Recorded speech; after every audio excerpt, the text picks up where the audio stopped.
हमारे पास जो नेक्स्ट टॉपिक है that is structure of ice. इस टॉपिक में से हमारे पास दो शॉर्ट क्वेश्चन आते हैं। बेसिकली दो पैराग्राफ हैं, एक पैराग्राफ एक बात सारी कर रहा है, उसके अकॉर्डिंग शॉर्ट क्वेश्चन हमारे पास किसी भी तरह से आ सकता है। या तो आपसे पूछा जाएगा why density of ice is less as compared to liquid water, या फिर आपसे पूछा जा सकता है why ice floats on water, के जो बर्फ़ है वो पानी के ऊपर क्यों तैरती है, जो कि आपने देखा भी होगा। अगर आपने लाइव नहीं देखा तो वीडियोस में देखा होगा, कहीं पर भी तस्वीरों में जो आपके पास बड़े बड़े एरियाज़ आते हैं वाटर के, अगर वहाँ का टेम्परेचर बहुत कम हो और उनके ऊपर बर्फ़ हो तो नीचे तो लिक्विड वाटर होता है, लेकिन जो अपर लेयर होती है वो सारी की सारी आइस की होती है, और अगर उसको ब्रेक करो तो वो पानी के ऊपर फ्लोट होना शुरू हो जाती है। क्वेश्चन हमारे पास किसी भी तरह से आ सकता है। या फिर आपसे पूछा जा सकता है why ice occupies more space as compared to water. Short question आपके पास किसी भी तरह से आ सकता है। ये डिफरेंट शॉर्ट क्वेश्चंस हैं, आप इनको नोट कर लो। ये किसी भी तरह से आए तो आंसर आपके पास सिर्फ यही होगा। आपके पास क्या होता है, वाटर, आपके पास जो वाटर की ज्योमेट्री है डेट इज़ टेट्राहेड्रल। पॉइंट्स हमेशा याद रखा करें, कितने पॉइंट्स हैं, कितनी बातें हैं जिनको आपने डिस्कस करना है। तो पहली बात है, आपके पास जो वाटर होता है डेट इज़ टेट्राहेड्रल।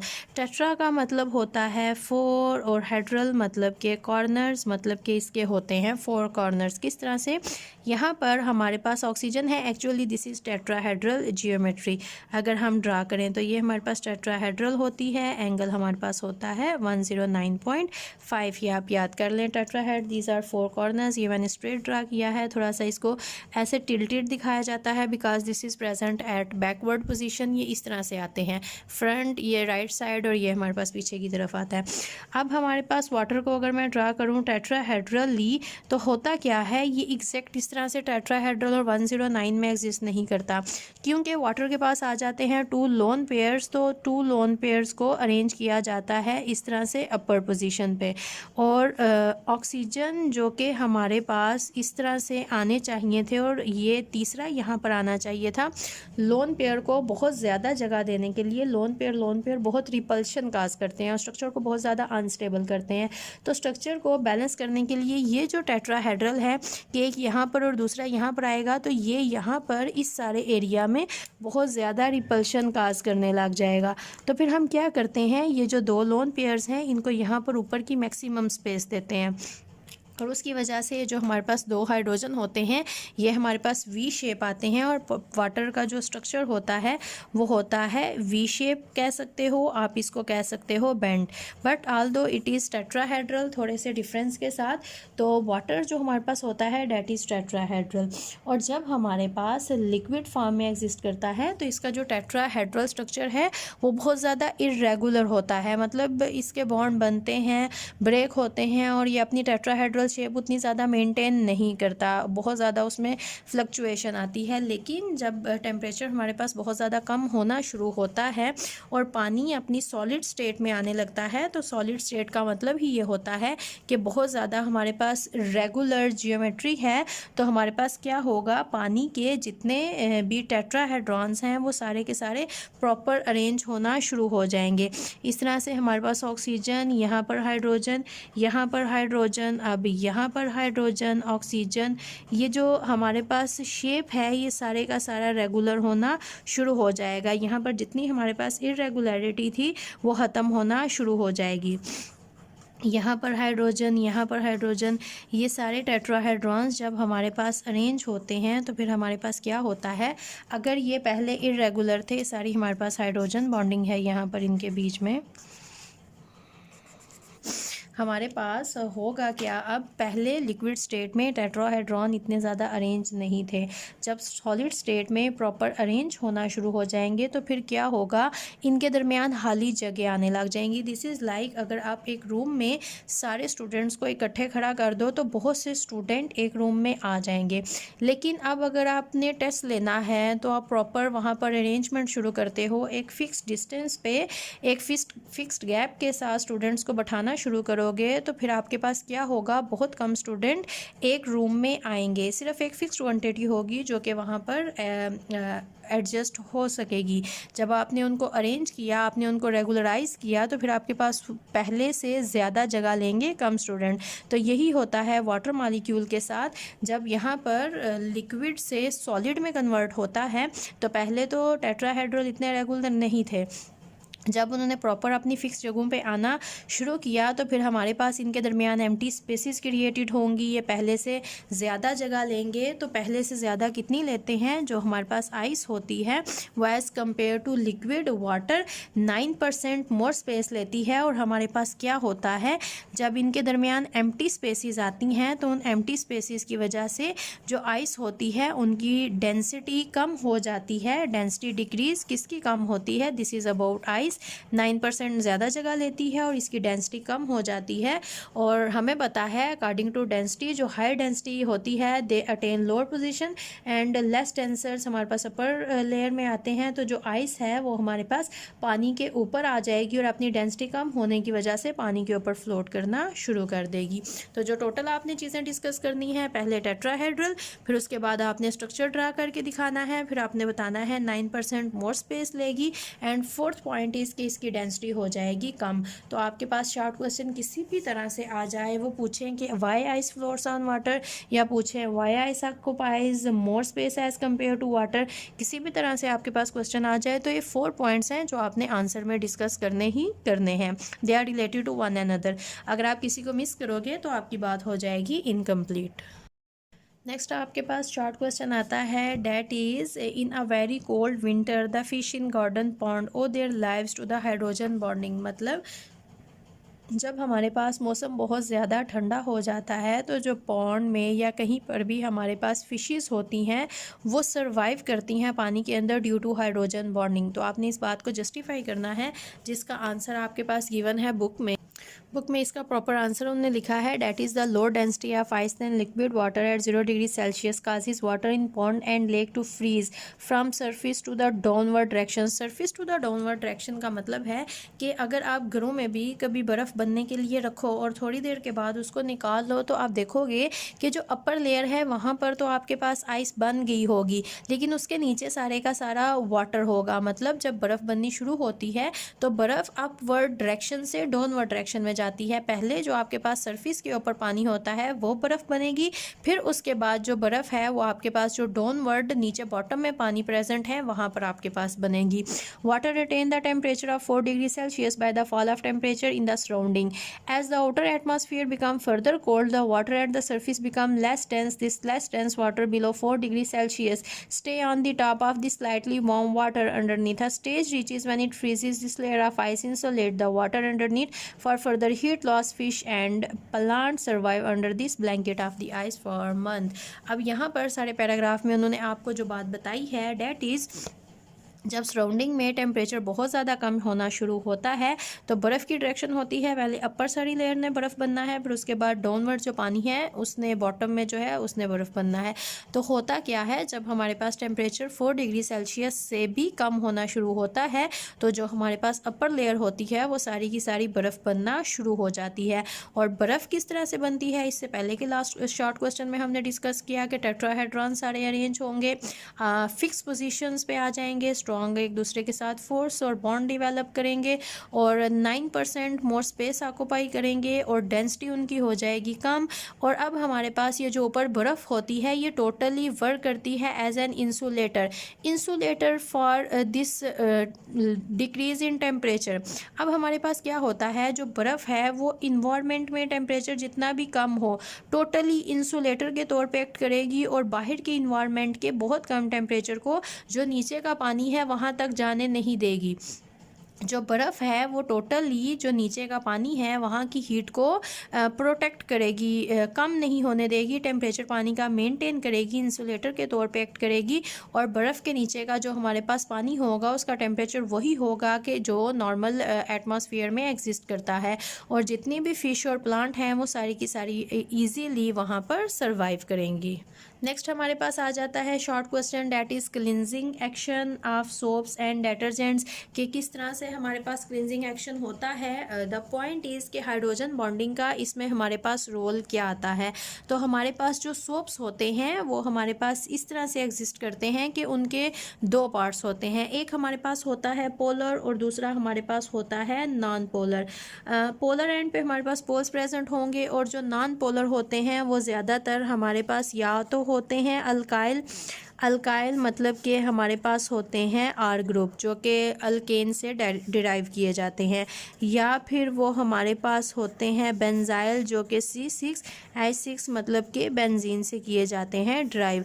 तो ये जो हमारे पास होते हैं these are known as non polar ends, और ये जो हैं ये पानी में सॉल्युबल नहीं होते। इसके अलावा दूसरे एंड्स होते हैं जो कि पोलर एंड्स होते हैं और वो पानी में सॉल्युबल होते हैं। इसीलिए तो अगर कोई आपके पास आ जाता है स्टेन, तो स्टेन में आपके पास पोलर नॉन पोलर दोनों साइड्स प्रेजेंट होती हैं। तो सोप्स डिटर्जेंट्स के अंदर भी पोलर नॉन पोलर एंड्स दोनों रखे जाते हैं, ताकि अगर आपके स्टेन में पोलर और नॉन पोलर एंड्स हैं तो पोलर पार्ट पोलर को डिसॉल्व करेंगे और non polar part non polar parts को डिसॉल्व करेंगे। नेक्स्ट आपके पास आता है hydrogen bonding in biological molecules, plus हमारे पास आ जाता है फूड मटेरियल्स। ये बहुत ज़्यादा इंपॉर्टेंट है। अगर हाइड्रोजन बॉन्डिंग में से एक लॉन्ग क्वेश्चन आए तो वो लॉन्ग क्वेश्चन इस तरह से भी आता है, define hydrogen bonding, give its applications in biological molecules and food materials, biological molecules and food materials. ये आपके पास इस तरह से भी आ जाता है। बायोलॉजिकल मॉलिक्यूल्स यहाँ पर उन्होंने दो डिस्कस किए हुए हैं। पहला जो उन्होंने डिस्कस किया है डैट इज़ प्रोटीन, तो हम प्रोटीन को डिस्कस करेंगे। दूसरा उन्होंने यहाँ पर डीएनए को डिस्कस किया है। दो बायोलॉजिकल मॉलिक्यूल्स के बारे में उन्होंने बताया है कि किस तरह से हाइड्रोजन बॉन्डिंग इन दोनों मॉलिक्यूल्स के अंदर प्रेजेंट होती है, और उसकी अगर वो हमारे बायोलॉजिकल मॉलिक्यूल्स में प्रेजेंट है तो डेफिनेटली उसकी इंपॉर्टेंस हमारे पास बहुत ज़्यादा आएगी। उसके बाद हम फूड मटेरियल्स की बात करेंगे कि वहाँ पर हाइड्रोजन बॉन्डिंग का क्या रोल है। तो सबसे पहले अगर हम प्रोटीन को डिस्कस करते हैं तो आपको पता है कि प्रोटीन का जो बेसिक यूनिट होता है वो हमारे पास होता है अमाइनो एसिड। अब अमाइनो एसिड हमारे पास क्या होते हैं? अमाइनो एसिड हमारे पास इस तरह से एग्जिस्ट करते हैं। हमारे पास कार्बन है जिसको हम अल्फ़ा कार्बन कहते हैं। यहाँ पर हमारे पास होती हैं 4 साइड्स, यहाँ पर होते हैं COOH मतलब कि कार्बोक्सिलिक एंड्स। यहाँ पर हमारे पास होते हैं अमाइन एंड्स हाइड्रोजन, और ये NH2 आप इसको ओपन करके लिख सकते हो या क्लोज करके। यहाँ पर R ग्रुप है और यहाँ पर आपके पास है हाइड्रोजन। ये मैंने एक अमाइनो एसिड सिंपलेस्ट को ड्रा किया है। R ग्रुप वेरी करते हैं, यहाँ पर बहुत सी वेरिएशंस आती हैं और डिफरेंट अमाइनो एसिड्स एग्जिस्ट करते हैं। अब अमाइनो एसिड बॉन्ड बनाते हैं आपस में, लॉन्ग चेन्स बनाते हैं, और वो बॉन्ड इस तरह से बनते हैं हमारे पास ये अल्फ़ा कार्बन सेंटर,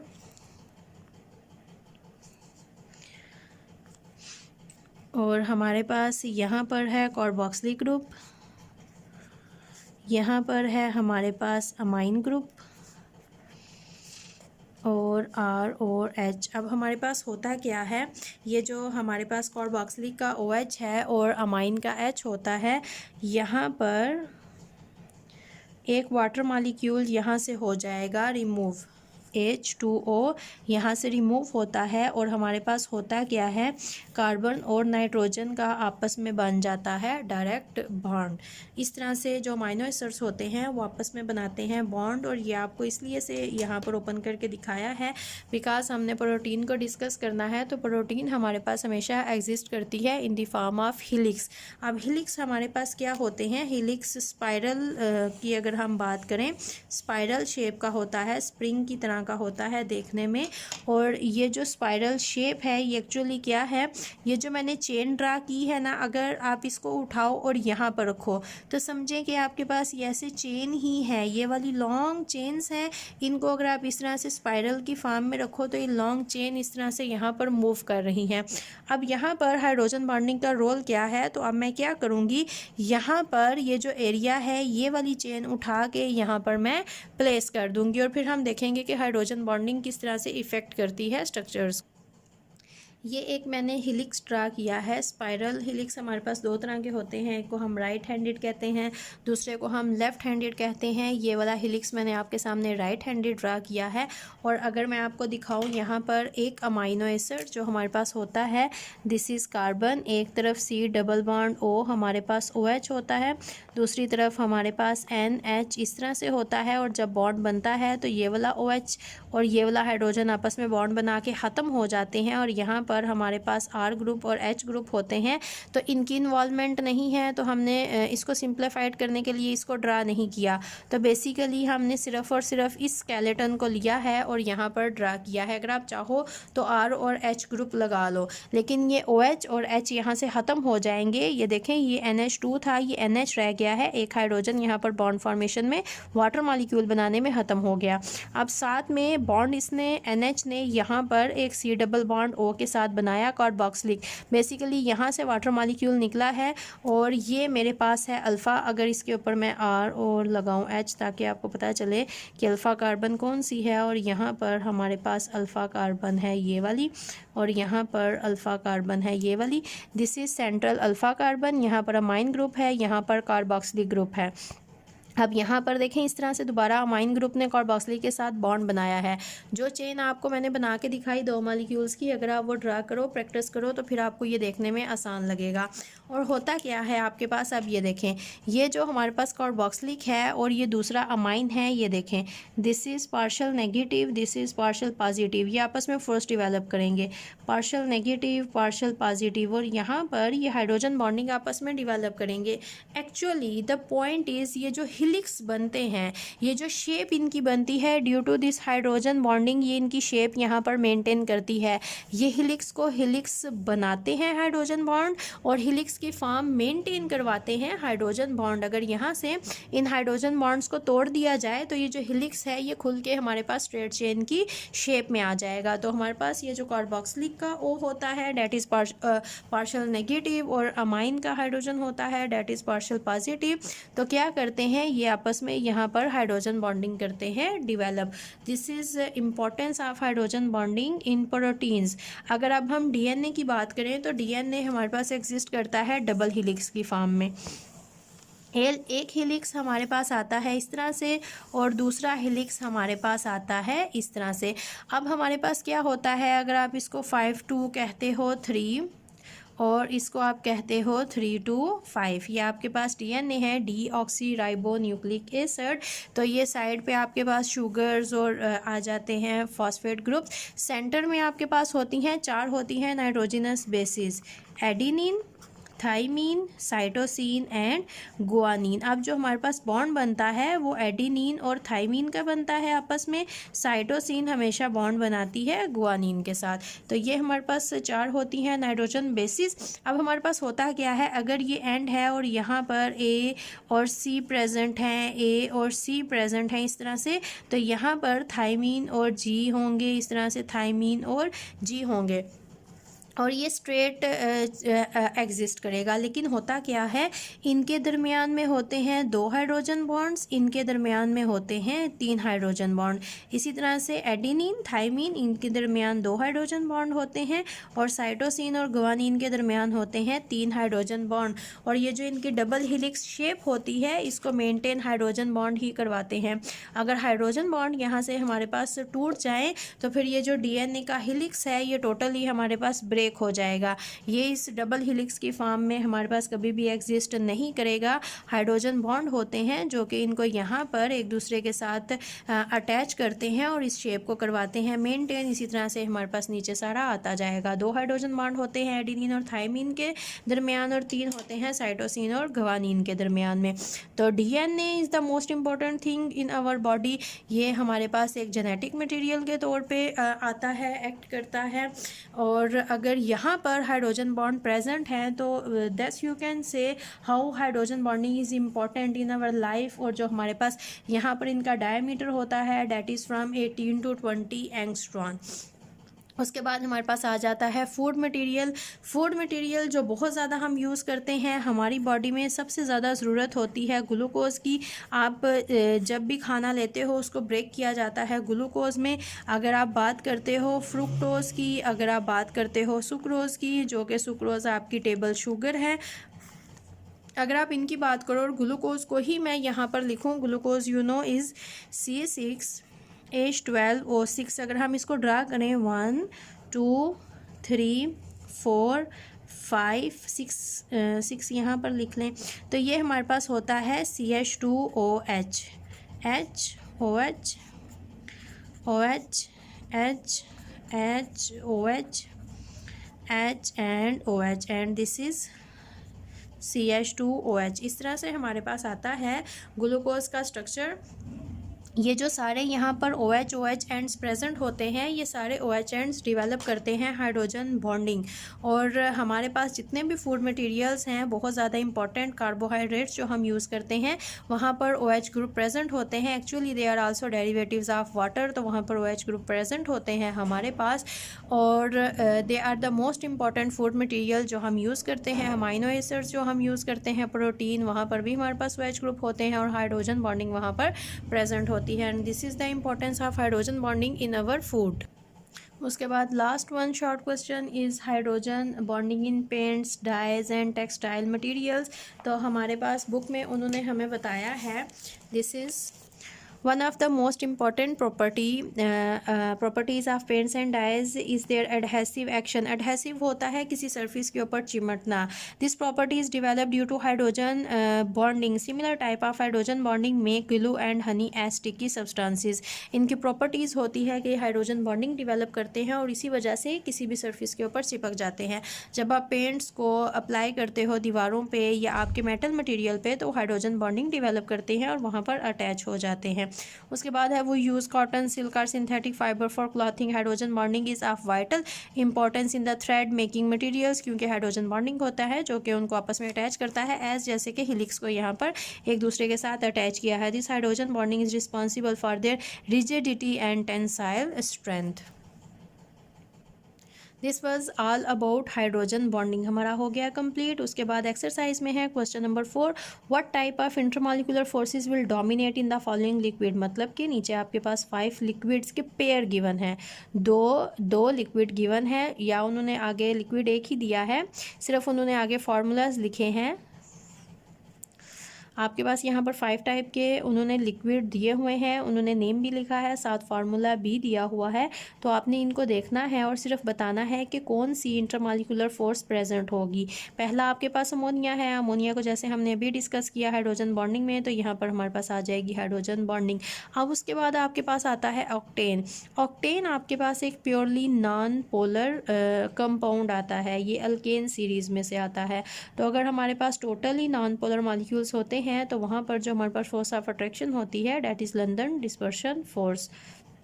उसके बाद हमारे पास आ जाती है ऑर्गन। ऑर्गन इनर्ट गैस हैं, टोटली नॉन पोलर हैं, तो यहाँ पर भी हमारे पास आ जाएगी लंदन डिस्पर्शन फोर्स।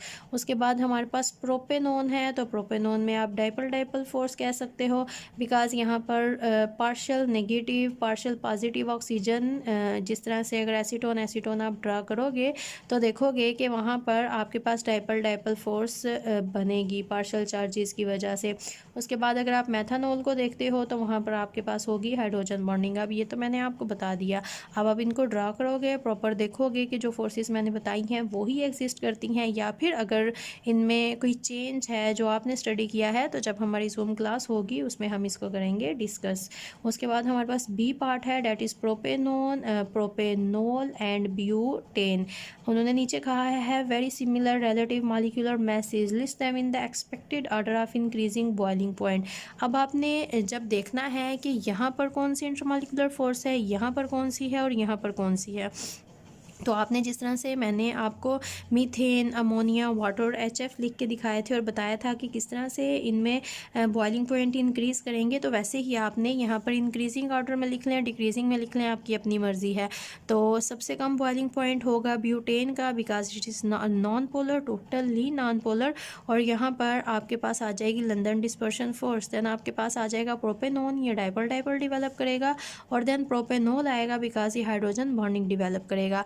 अब इनके आंसर्स आपने प्रॉपर लिखने हैं, अपनी असाइनमेंट रेडी करनी है और मुझे आपने सेंड करनी है। वो मैं मेंशन कर दूंगी कि आपने कब मुझे सेंड करनी है। कल आपकी क्लास है, आज आपका लेक्चर है, आज आप लेक्चर लोगे, कल आपकी जूम क्लास है और आप मुझे असाइनमेंट भी सेंड कर दोगे। उसके बाद है एक्सप्लेन फॉलोइंग विद रीजंस। ये जितने यहाँ पर 4 इनने क्वेश्चन दिए हैं इनको हमने डिस्कस कर लिया है। पहला है in the hydrogen bonded structure of HF which is the strongest bond, the shorter covalent bond और the longer hydrogen bond between different molecules। तो जब मैंने आपको सबसे पहले डिफाइन हाइड्रोजन बॉन्डिंग करवाया, वहाँ पर मैंने क्लियरली इसका आंसर आपको बताया था, तो वहाँ से आपने नोट करना है लेके। सेकंड है इन अ वेरी कोल्ड विंटर, इसका भी आंसर हमने डिस्कस कर लिया। पैराग्राफ जो मैंने आपको पढ़ के बुक से बताया था वो इसका आंसर है। उसके बाद है water and ethanol can mix easily in all proportions. आप पीछे टॉपिक में जाओगे, that is solubility of hydrogen bonded molecule, dynamic properties से नीचे है, वहाँ के पैराग्राफ में आपको इसका आंसर प्रॉपर मिलेगा। ये ऑल प्रपोर्शन में मिक्स क्यों हो जाते हैं, बिकॉज ये आपके पास OH ग्रुप रखती हैं alcohols. The origin of the intermolecular force in water, that is hydrogen bonding, वो आप डेफिनेशन से ऊपर वाले पैराग्राफ में डिस्कस कर लोगे। आपके पास हाइड्रोजन बॉन्डिंग की जहाँ से ब्लू लाइन से डेफिनेशन स्टार्ट होती है, इससे ऊपर जो उन्होंने 2, 3 या 3-4 लाइन्स दी हुई हैं वहाँ पर आपको मिल जाएगा इसका आंसर। उसके बाद क्वेश्चन नंबर 6 पे आते हैं। इसके A और B 2 पार्ट हैं, B पार्ट को हम डिस्कस नहीं करेंगे, A पार्ट को डिस्कस कर लेते हैं। That is briefly consider some of the effects on our lives if the water have only, इसको बाद में डिस्कस करेंगे। उसके बाद आपके पास आ जाता है क्वेश्चन नंबर 7। क्वेश्चन नंबर 7 के बाद आपके पास एक्सरसाइज में है क्वेश्चन नंबर 8 और क्वेश्चन नंबर 12। क्वेश्चन नंबर 12 तो बहुत ज़्यादा इजी है। जो अभी हमने सारे टॉपिक पढ़े हैं उसमें how does hydrogen bonding explain the following indicated properties of the substances, structure of DNA हमने कर लिया, हाइड्रोजन बॉन्डिंग इन प्रोटीन्स हमने हेलिक्स ड्रा किया, formation of ice and its lesser density than liquid. जो मैंने 4 पॉइंट्स आपको short question में बताए थे वो 4 पॉइंट्स आपने यहाँ पर ऐड करने हैं। And then is solubilities of compounds, जिसमें आप बताओगे कि अल्कोहल सॉल्युबल हैं, कार्बोक्सिलिक एसिड्स भी सॉल्युबल हैं, लेकिन अल्केन, अल्कीन, अल्काइन सॉल्युबल नहीं है। सॉल्युबिलिटीज ऑफ हाइड्रोजन बॉन्डिंग का पूरा पैराग्राफ यहाँ पर आएगा। और उसके बाद है क्वेश्चन नंबर 8, इसको भी आपने करना है सॉल्व। एक्सरसाइज के यही क्वेश्चन है जो कि हाइड्रोजन बॉन्डिंग से रिलेटेड हैं और इन सबको आपने सॉल्व करना है और सॉल्व करके असाइनमेंट्स की फॉर्म में ये आपने मुझे सेंड करना है। And this is all about hydrogen bonding.